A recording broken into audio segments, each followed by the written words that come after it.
Halo adik-adik, pada kesempatan kali ini saya akan membahas tentang eksponen dan sifat-sifat eksponen yang dipelajari pada mata pelajaran Matematika Peminatan di kelas 10 SMA. Tapi sebelum itu jangan lupa subscribe dan bunyikan lonceng notifikasinya. Nah, contoh bilangan berpangkat itu misalnya dalam bidang biologi, misalnya proses pembelahan sel, yang semula satu sel, kemudian membelah menjadi 2 sel, kemudian membelah lagi menjadi 4 sel, membelah lagi menjadi 8 sel, dan seterusnya. Kemudian di bidang lain, misalnya itu di dalam bidang fisika, contohnya itu adalah kecepatan cahaya yang besarnya adalah 3 kali 10 pangkat 8 meter per detik. Nah, setelah mengetahui contohnya, apa sih yang dimaksud dengan bilangan berpangkat itu?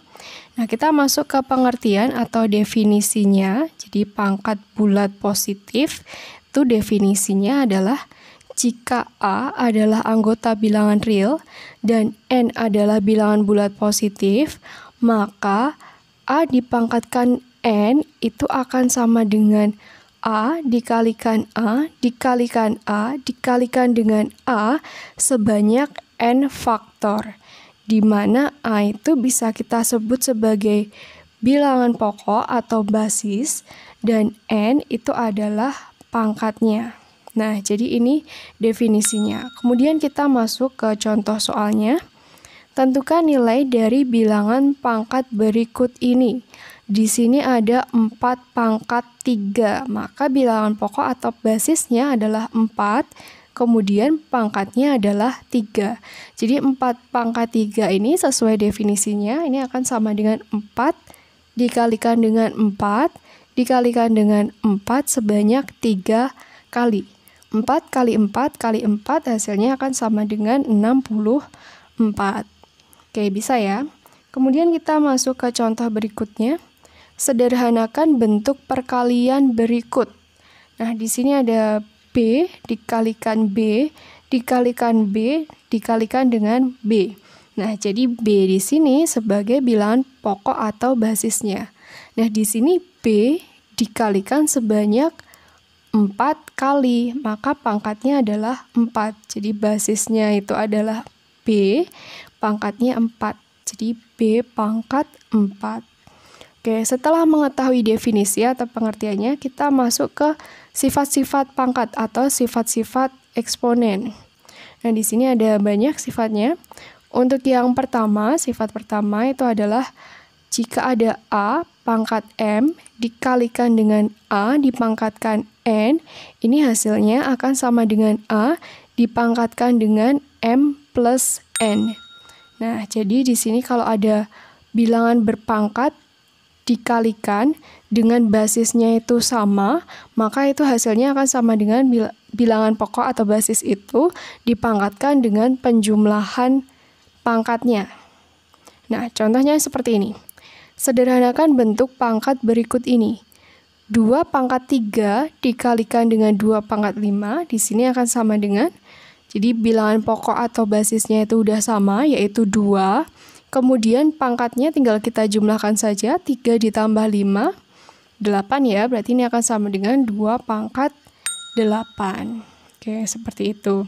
Kemudian contoh yang kedua, 4 dipangkatkan P, dikalikan 4, dipangkatkan Q, dikalikan 4 pangkat R, ini hasilnya akan sama dengan, kita lihat, bilangan pokok atau basisnya udah sama, yaitu 4, kemudian tinggal kita jumlahkan aja pangkatnya, yaitu P plus Q plus R. Jadi hasilnya sama dengan 4 pangkat P plus Q plus R. Nah, seperti itu ya untuk sifat yang pertama. Kemudian kita lanjut ke sifat yang kedua. Nah, jika ada A dipangkatkan M per A dipangkatkan N, ini hasilnya akan sama dengan A dipangkatkan dengan M dikurangi N. Jadi basisnya di sini sama, kemudian kalau dia dibagi, maka hasilnya sama dengan basisnya itu dipangkatkan dengan pangkat pembilang, yaitu M, dikurangi pangkat penyebutnya, yaitu N. Seperti itu. Nah, kita masuk ke contohnya yang pertama. Sederhanakan bentuk pangkat berikut ini. Di sini ada 3 pangkat 5 per 3 pangkat 2. Oke, akan sama dengan basisnya yaitu 3. Kemudian pangkat pembilangnya adalah 5. Kemudian dikurangi dengan pangkat penyebutnya yaitu 2. Hasilnya sama dengan 3 dipangkatkan 5 dikurangi 2 hasilnya 3. Jadi 3 pangkat 3. Kemudian contoh yang kedua, misalnya di sini ada 10 pangkat X plus 2 per 10 pangkat X min 2. Jadi basisnya ini sudah sama, yaitu 10. Kemudian pangkat pembilangnya yaitu X plus 2, kita kurangi dengan pangkat penyebutnya yaitu X min 2. Oke, berarti ini akan sama dengan 10 pangkat X plus 2 dikurangi X plus 2. Hasilnya sama dengan 10 pangkat X dikurangi X itu 0, kemudian 2 tambah 2, hasilnya 4. Maka akan sama dengan 10 pangkat 4.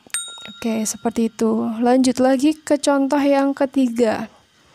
Nah, misalnya di sini ada 2 pangkat 6 dikalikan 5 pangkat 3 per 2 pangkat 3 dikalikan 5. Hasilnya akan sama dengan, jadi di sini ada 2 basis yang sama yaitu 2. Kita kelompokkan yang basisnya sama.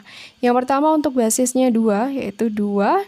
Kemudian pangkat pembilangnya yaitu 6 dikurangi pangkat penyebutnya untuk yang 2 yaitu 3. Jadi 2 pangkat 6 min 3 dikalikan dengan basis yang kedua yaitu 5 dipangkatkan dengan pangkat pembilangnya yaitu 3 dikurangi dengan pangkat penyebutnya 1. 3 dikurangi 1. Sehingga ini akan sama dengan 2 dipangkatkan dengan 6 dikurangi 3 hasilnya 3 dikalikan dengan 5 dipangkatkan dengan 3 kurangi 1 pangkat 2. Jadi 2 pangkat 3 dikalikan 5 pangkat 2. Oke, contoh berikutnya. Contoh yang keempat, misalnya di sini ada 81 dikalikan 49 per 7 kali 27. Oke, kita jadikan dulu menjadi bilangan berpangkat. Untuk yang 81 ini bisa kita tuliskan sebagai 3 pangkat 4. Kemudian dikalikan dengan 49 ini bisa kita tuliskan sebagai 7 pangkat 2 per 7 ini 7 pangkat 1 ya. Jadi 7 pangkat 1 dikalikan dengan 27. 27 itu 3 pangkat 3. Nah, setelah ini tinggal kita cari aja. Kita kelompokkan untuk basis yang pertama yaitu 3. Kemudian pangkat pembilangnya adalah 4. Dikurangi dengan pangkat penyebutnya yaitu 3. Nah, kemudian setelah itu kita kalikan untuk basis yang kedua yaitu 7. Pangkat pembilangnya yaitu 2 dikurangi dengan pangkat penyebutnya yaitu 1. Hasilnya sama dengan 3 pangkat 4 dikurangi 3 itu 1. Oke, cukup kita tuliskan 3. Kemudian dikalikan dengan 7. Pangkatnya yaitu 2 dikurangi 1 hasilnya 1. Oke, bisa kita tuliskan 7 saja. Jadi hasilnya sama dengan 3 kali 7. Oke, ini untuk sifat yang kedua. Oke, bisa dipahami ya. Kemudian kita lanjut ke sifat yang ketiga. Nah, di sini kalau ada bilangan berpangkat A dipangkatkan M, kemudian dipangkatkan lagi dengan N, ini hasilnya akan sama dengan A pangkat M kali N. Contohnya, sederhanakan bentuk pangkat berikut ini.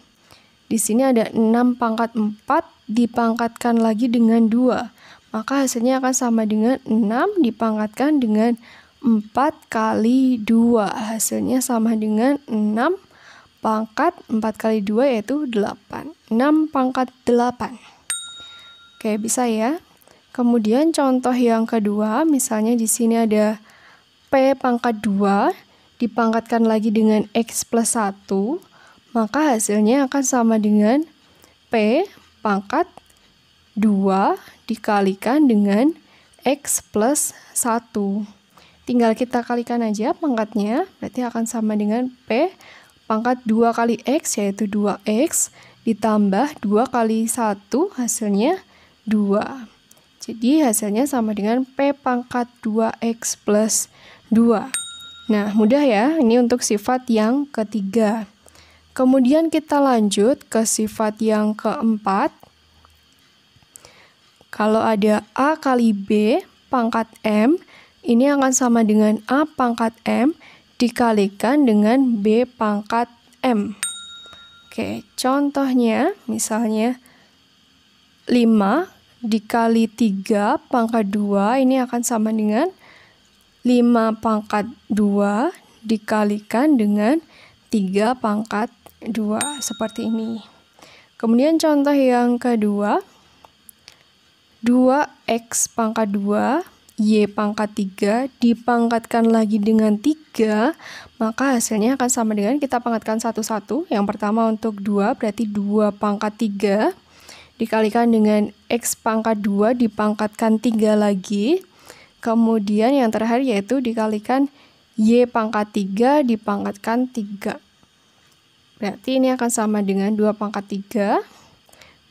Kemudian X pangkat 2 dipangkatkan lagi dengan 3, berarti X pangkat 2 kali 3 yaitu X pangkat 6. Dikalikan lagi dengan Y pangkat 3 dipangkatkan lagi dengan 3. Berarti Y pangkat 3 kali 3 yaitu 9. Oke, 2 pangkat 3 X pangkat 6 Y pangkat 9. 2 pangkat 3 itu hasilnya sama dengan 8. Jadi 8 X pangkat 6 Y pangkat 9. Oke, ini untuk sifat yang keempat. Oke, mudah bukan? Sifat yang kelima yaitu A per B pangkat M, ini akan sama dengan A pangkat M per B pangkat M, dengan B-nya itu tidak boleh sama dengan 0, dan M itu merupakan bilangan positif.